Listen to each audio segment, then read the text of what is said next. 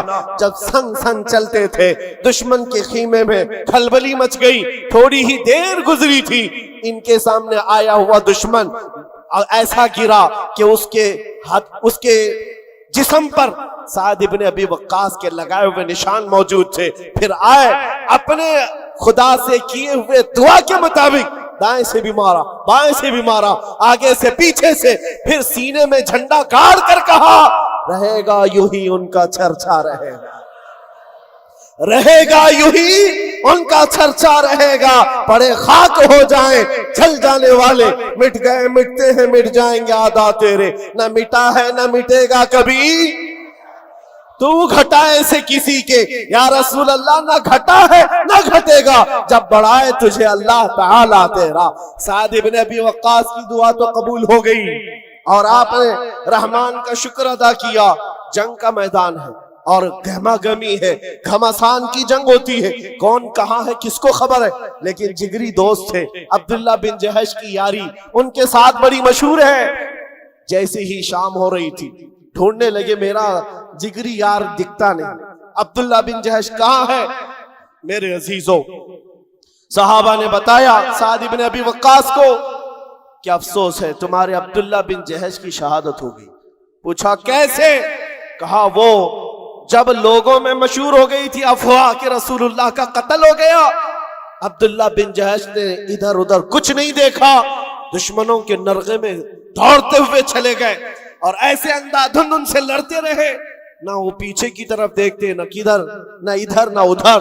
دشمنوں نے گھیر لیا عبداللہ بن جہش کو، دائیں سے مار رہے تھے، بائیں سے مار رہے تھے، سامنے سے مار رہے تھے، پیچھے سے مار رہے تھے۔ عبداللہ بن جہش کے جسم کے 80 ٹکڑے کر دیے گئے تھے اور ایک ایک ٹکڑے کو رسیوں میں پیرو کر کافروں نے ہار بنا کر پہن لیا تھا۔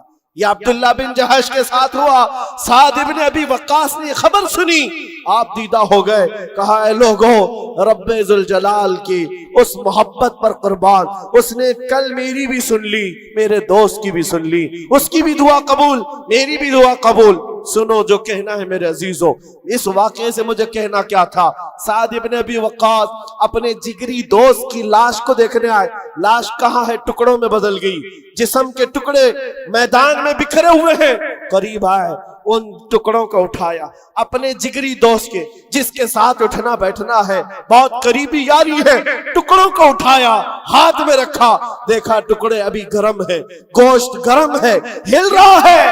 سعد بن ابی وقاص نے اپنے دوست عبداللہ بن جہش کو مخاطب کر کے کہا اے عبداللہ کیا کمال کی بات ہے، کل رات ہم نے بھی دعا کی، تم نے بھی دعا کی، رب تبارک و تعالیٰ سے میں نے دعا کیا تھا بڑے پہلوان سے میرا مقابلہ ہو جائے، رب نے سن لیا، بڑا پہلوان آیا، میں نے اس کو ہر طرف سے مارا اور پرچم اسلام بلند کیا، اور تو نے دعا کی تھی ہر طرف سے تجھ پر تیر آئے اور تیرے ٹکڑے ہو جائیں، رب نے تیری بھی سن لی، لیکن قسم رب ذوالجلال کی اے عبداللہ تیری دعا میری دعا سے افضل تھی، تیری دعا میری دعا سے افضل تھی، اس لیے کہ دشمن کو مارنے کا مزہ اور ہے، ان کی محبت میں مر جانے کا مزہ اور